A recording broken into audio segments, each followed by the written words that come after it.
Praise Jesus, everybody. Thank you for joining me once again for the Michael Tobin Show.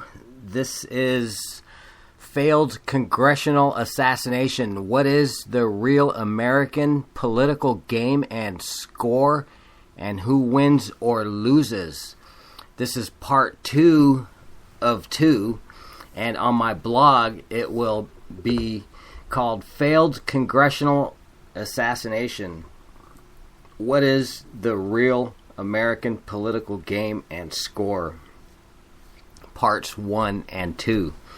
So there's been a lot of tears today, a lot of good words spoken, and this is another difficult blog and a difficult podcast to do. I've been up since 9 a.m., and after I was up, the event hasn't even occurred yet because it happened at 7:10 a.m. Eastern Time, and that would make it at 10:10 a.m. Pacific Time. And it must have been later that I got up because I was up until 3 a.m. this morning, and I started late last night on today's blog that I intended to be my sole blog and podcast for the day. And fortunately, I am able to cover this because this is my last day off before starting a new job tomorrow. For those of you who have been listening to me and reading my blogs, you know I'm trying to raise support so I can be full-time disaster response chaplain with the Billy Graham Rapid Response Team, and I also give you some information below on all of my podcasts and my blogs on how you can be a part. So I'm praying, please, if you will. This will probably be the last time that I'm able to bring you something in a timely manner and in a timely fashion. But I will also need a producer that will help me with producing the show's content and script and note taking and all that. But my desire is to be able to go wherever news events, tragic events have happened, so I can bring the love of Christ to those who suffer in disasters. So go ahead and Google the Billy Graham Rapid Response Team and Google Samaritan's Purse, and if you are so inclined to get involved yourself, go ahead and look into it. The training is available all over the United States, and it is also affordable. But I'm going to go ahead and begin with part 1. I wrote this actually part 2, but I'm sharing part 2 first. But I wrote this late last night and into early morning hours before going to bed around 3 a.m. and getting up early about 9 a.m. Pacific Time. I checked messages and saw several articles about a congressional baseball game practice and a shooting in Fredericksburg, Virginia area. Further down, I will share with you the facts as reported by the FBI, along with a comedian, social media friend of mine who I follow on Twitter and Facebook, Fred Rubino, who always has some great words to share regarding local and national events. I was just out of it, thinking, what the heck is going on? So I turned the TV on after reading a Reuters article online that was hot off the press. And I'm thinking also that I have this blog here that I wanted to finish and produce for my podcast, and now I need to cover the first news coverage hours of reaction and developments on my show, and somehow continue with this subject of the polar opposites of Russian and U.S. domestic political landscapes of sorts. So here we go. Thank the Lord, everyone is going to survive except the shooter. I have the complete unedited first 3 hours of coverage and my intermediate commentary now with my prayers at the end, and a 2+ minute audio from a smartphone video of the shooting as it happened, broadcast first on Fox News along with this blog, and podcast links as well. So I hope you enjoy my blogs and podcasts as I continue giving you coverage you won't get anywhere else. So now, wow, here's a polar opposite. According to this Reuters article, Putin has the mainstream media over there in Russia. They call it state media. But Donald Trump has the internet here. Communism fell in the former USSR, and it then took hold. Communism then began taking hold here in ways not seen before. It's all part of the same group of blue bloods. They do the dirty work while we play the good guy. Then we switch and we do the dirty work and they play the good guy. Together we share statistics, cause and effect, social and political research, medical research, science, military, law enforcement, and national security tactics, social experimentation, commerce, and economic research, and the list goes on and on. However, here in the United States, since our last two-term Republican presidency between Richard Milhous Nixon and his successor Gerald Ford, and the following one-term Democrat presidency with Jimmy Carter, and then a one-term Republican presidency with George Bush the Elder, which kind of doesn't count being Elder Bush actually had 12 consecutive years in the White House. We will finally see, will we finally see a one-termer with Donald Trump, starting the one-term score occur? Just for the record, there's an extremely spectacular political scoreboard that the so-called powers that be adhere to, one which we are not supposed to be privy of. But will the two-term presidency patterns continue?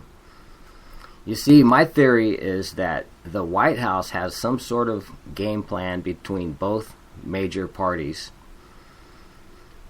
or should I say the race for the White House, and it's all about who wins at all costs, with yours and my concerns furthest away from the players' concerns. It's all about them. Ever since Nixon, it's been Nixon Ford, quote, bad guy, Carter, good guy, Reagan, bad guy, Bush the Elder, bad guy. So that's like bad guy again. Clinton, good guy. Bush the Younger, bad guy. Obama, good guy. And now Trump, bad guy. And actually, Obama was a two-termer, but I get into that if you can follow.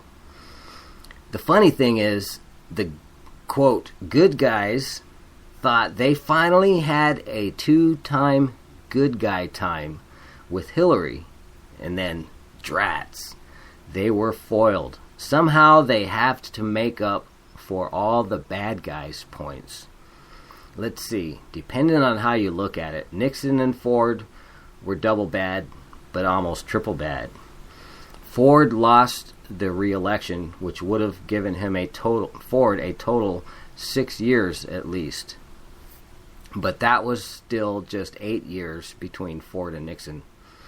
Carter only had 4, Reagan had 8, and then Bush the Elder 4 years. That's a double bad, and 12 years straight for Elder Bush, because Bush the Elder was in the White House for 12 years straight. So finally, follow on, and I'll actually give you the number. Bill Clinton got a double for 8. Woohoo! But then Bush the Younger got himself a double for 8. But check this out. So that gives a bad guy family 20 years in the White House within a 28-year time period. How is the other side going to make up for that? So the good guys are fuming. So hip hip hooray, the good guys get a double for 8. And now with the whole they got the double for 8 with Obama. And now the whole mainstream media, enlightened populace, and all of DC blue blood, I call it the rat hood, are all together. Blue bloods of both persuasions of political party are all set for the good guys to finally get their three-pointer to almost match the losses of the past 47 years. And holy smokes, Batman, Donald Trump won? If you really see how rats see, you have to think like a rat. The Clintons will have had at least 12 years in the White House had Hillary won. And that would have made up for George Bush the Elder and Ronald Reagan, but not consecutive. So don't forget, the Bushes really tried for a real doozy in getting Jeb Bush in there.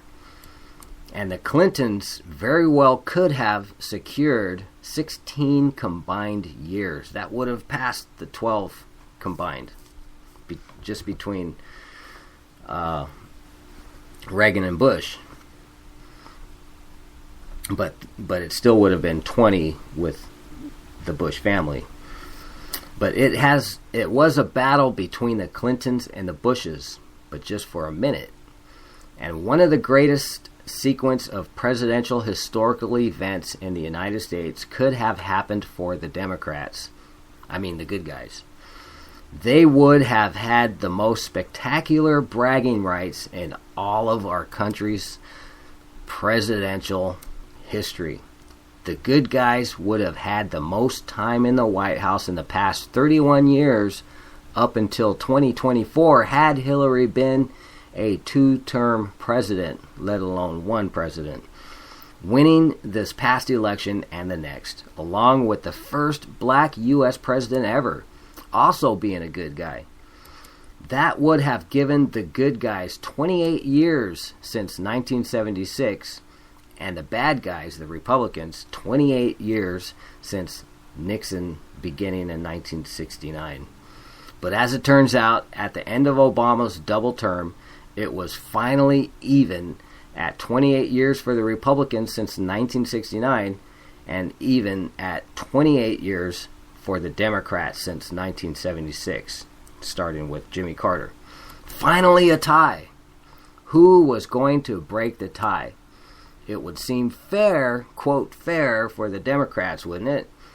Being Nixon was such a bad man, and things would have been honorable had the Democrat candidate been president, and Nixon just wasted 8 years of a presidency, right?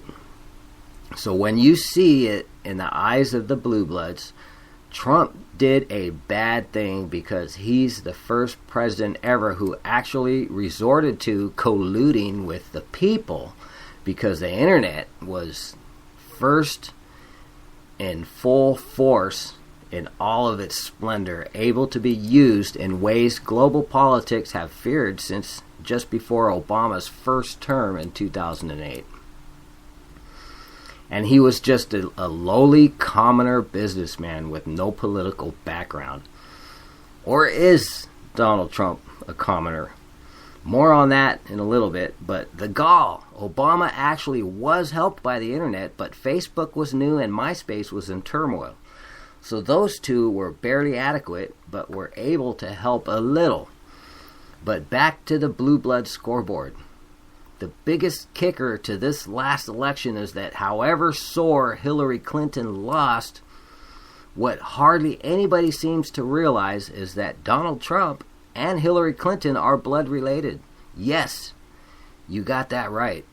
They are related as far back as the colonial days of the French and the British. The royal families of the kings and queens. You can read it in my blog, Donald Trump and Hillary Clinton Royal Presidential Bloodline Cousins. And that's from March 6th of 2016. And that's on my blog at michaeldtobin.blogspot.com. So hopefully the malice in the palace will subside by the end of Donald Trump's first term, and if or when Trump wins a second term, hopefully they will just let it ride. And let's all just be a little wiser and not so controlled and infuriated at every whim of our mainstream media and even independent media sources.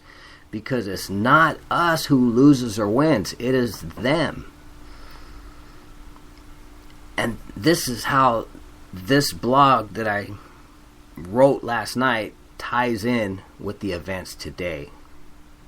So, but we can actually be the winners no matter who secures our presidency, as long as we hold them to the task of keeping to what we're told is supposed to be American, the home of the brave and the land of the free. So maybe young people really should stay out of politics and focus on their grades, like the song mentioned in this Reuters article says. All this politically public animosity really began in the 1960s, and it's been chaos ever since. And by the way, this song is actually a Russian song. So go ahead and read the article. But if by some miracle that we are able to know who actual candidates really are, and by the way, candidate Johnson, the independent, he kind of got the shaft this last time. But let me continue. If by some miracle that we are able to know who actual candidates really are, who oftentimes aren't even of any political party, who actually do have our best interest at heart, we could be the winners we are supposed to be in so-called free elections.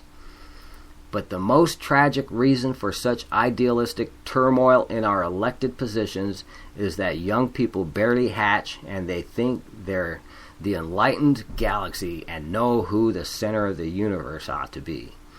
Come on, youngsters, have a wonderful time before you get old and cranky. Nothing worse than being cranky from the get-go. You made your parents miserable. Don't turn and inflict the same garbage on a whole nation, for crying out loud. The best thing in growing up is Folgers in your cup. I mean, it's learning that it is our turn to make things better and not worse from the time we leave the nest. Have some fun, but work and make your family. Make your network. Make businesses. Plan a harvest. Start from where you're at and spread your circle and make it bigger.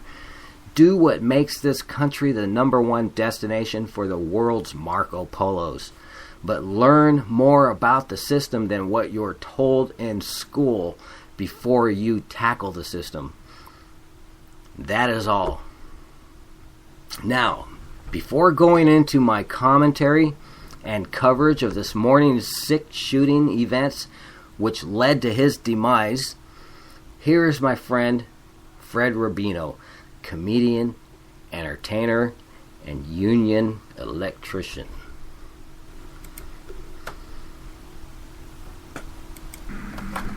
Freddie Rubino here. Just saw on the news some maniac went to a ball field just to hunt down people from the Republican Party, just because they're Republicans, to shoot them.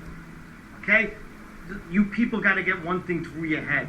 You can't keep putting out messages of hate against the United States government and expect nothing to happen. Do you understand that? You're fueling into these crazies who are consumed with hate, and they're lashing out and doing violent things. I see on the post people saying we have to come together, we have to pray. You got to stop showing pictures of the president's head cut off. You got to stop showing pictures like Snoop Dogg with someone shooting the president. Okay, you have to stop this. You have to stop telling the world, I want to blow up the White House. You're making it okay for these people. You're justifying it. Stop with your hateful rants and then saying you're sorry that something violent happened. You're condoning it. This is like the people who march and say, death to cops, death to pigs, and then police get shot. The police who were sworn to protect you and your family. Okay? You're partly to blame for this. When a maniac, when some deranged nut decides, hey, everybody's saying to do this, I'm doing society a favor, you're fueling into it, you morons. Stop with the hate. This guy goes to a ball field and he's shooting up people on a ball field. You want to shoot a ball field, go shoot the Mets. I mean, come on. You'd be doing the whole baseball league a favor. And the people get their money back. Okay, but listen, stop with your violent depictions of killing people in the United States government because you're part of the problem. This blood is partly on your hands. Freddie Rubino, talk to you later. You know what's pretty interesting about that? Thank you, Fred, and I appreciate you. I messaged Fred Rubino a couple times and says, hey, can I use your material? You know, if I edit it, whatever, and he didn't say yes. He just clicked like. You know, he's got all these messages he has to deal with. But the interesting thing is that everything that he said, everything that Fred Rubino just said, with the exception of the Mets, you're a bad man. No, everything that he said, as I was watching television, I'm fantasizing in my head. I'm like, God, please, if only a politician can have the balls to speak up like that. Well, we've got Donald Trump. Hallelujah. He's not afraid to say stuff. But if, you know, our politicians need to get some eggs about them and just say things how they are. We need to be spoken to in many different ways. But, you know, everything that Fred Rubino said, I was fantasizing that some politician was going to come up and say the same thing in the same manner. What is it that these people understand? I shudder to think. But onward now. Thanks again, Fred Rubino. So, part 1 of 2 is actually what I podcasted earlier, the first 3 hours of the news coverage. Titled, Failed Congressional Assassination by Sanders Campaign Volunteer. Gunman is Dead. Bernie Sanders campaign volunteer shoots Representative House Majority Whip Scalise and others. Initially, President Trump disclosed shortly after the shooting, which occurred at 7:10 a.m., and this is my commentary, folks. I'm not reading from some other article. Trump disclosed shortly after the shooting, which occurred at 7:10 a.m. Eastern Time, during his statement that the gunman is dead. The news wasn't privy to that yet. So here's from a Reuters article. Quote, Representative Mo Brooks of Alabama said the shooter said nothing during the rampage. But for the Capitol Police and the heroism they showed, it could very well have been a large-scale massacre. All we would have been baseball bats versus a rifle. Those aren't good odds, Brooks said. So continuing with my commentary, at 1:37 p.m. Eastern Time, after all the news breaks, following the single mention of who the shooter turned out to be, as a Bernie Sanders campaign volunteer, there was still no opening news segment discussing anything else about the gunman being the 2016 Bernie Sanders presidential campaign volunteer, and it turns out it was in Iowa. It wasn't until the 2 p.m. segment, and that would be 2 p.m. Pacific time, a few minutes after the top of the hour opening, when they finally asked the question, someone on Fox asked on it, is it possibly more than just a random thing? The mainstream media keeps saying the question is this and that. but nothing about how remarkable it is that the dead shooter was a candidate 2016 presidential campaign volunteer.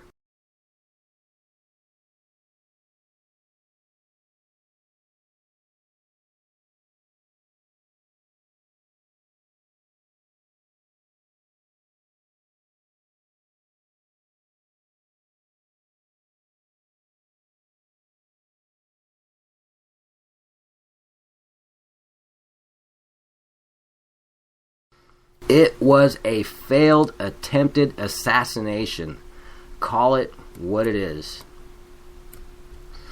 About the 170-minute mark in my podcast, about 3:12 p.m. Eastern Time, freshman Michigan Representative Jack Berg, again, for the second time, cautions media to use caution on their words while reporting news, so as not to incite violence. And I'm thinking, thank God somebody finally says that live and it doesn't get cut out. So 160-minute mark, which is the 3 o'clock Eastern Time, top of the hour beginning segment. A on-site video of the shooting lasting over 10 minutes was aired on Fox, Shepard Smith Hour, but there was a guest host there. And they played 2+ minutes of it. And it was chilling. Also on Fox, after the 135-minute segment break, screen captions on Fox began listing the dead shooter's social media rants, numbers of letters sent to politicians and his political opinions, as well as being an Iowa Sanders 2016 campaign volunteer. About the 135-minute mark, the narrative became clear from politicians and the media, a reference to quote, political terrorism from news sources and politicians and public.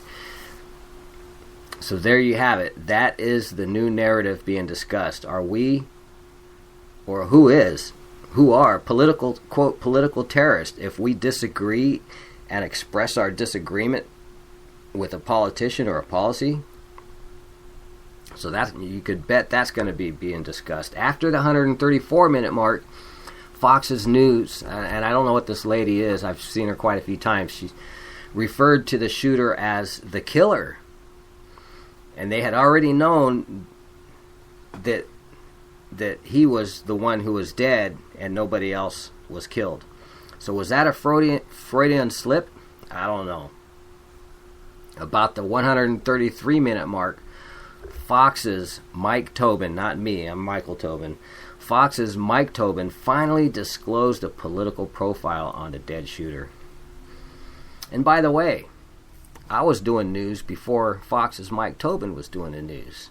But it was around the same time I began my news experience as an AM Christian radio station host, a news director, production manager, and an assistant manager from 1989 to 1994. And between those years is when I believe Mike Tobin finally came on the scene. But he's a pretty good... That guy is crazy. Mike Tobin on Fox is cray-cray.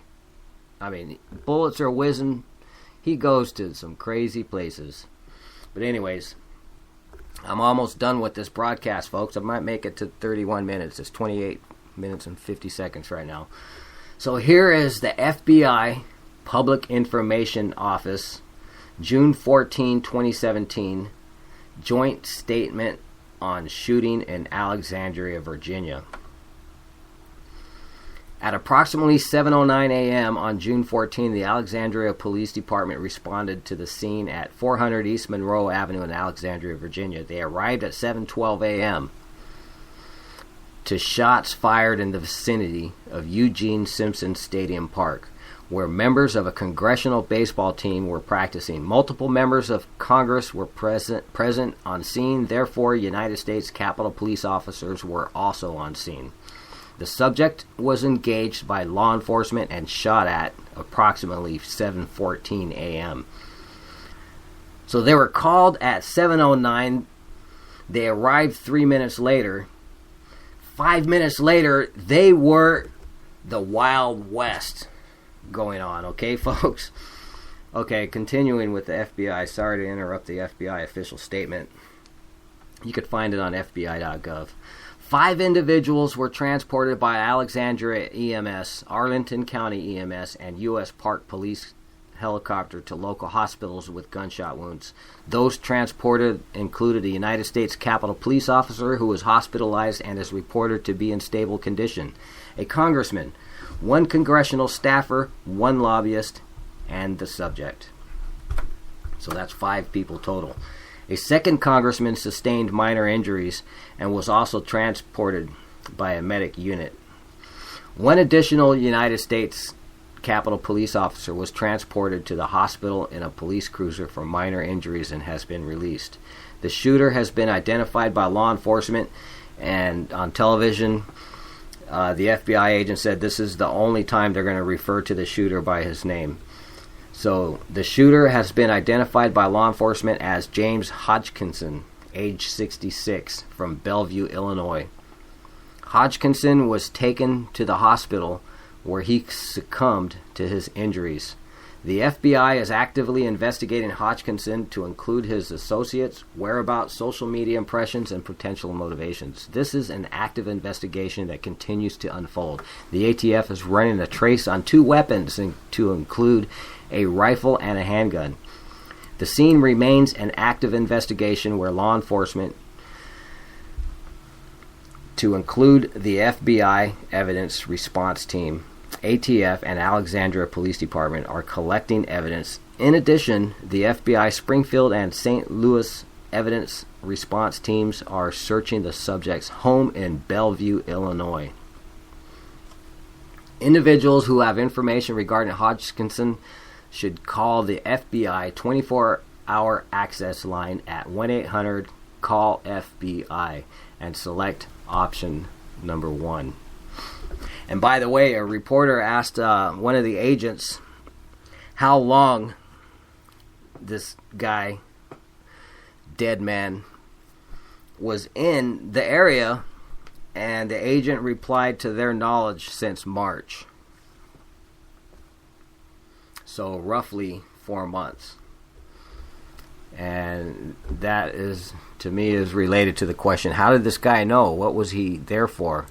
It's also reported that the man was living in his car with a duffel bag. So he is a former home inspector, licensed home inspector. But anyways, I hope you enjoy these podcasts. It's going on for 32 minutes, 33 minutes exactly. Thank you very much for joining me. And you can take whatever I have on my podcast, run with it, refer it, use it for reference, whatever you want. Everything is available for download. God bless you and have a wonderful day.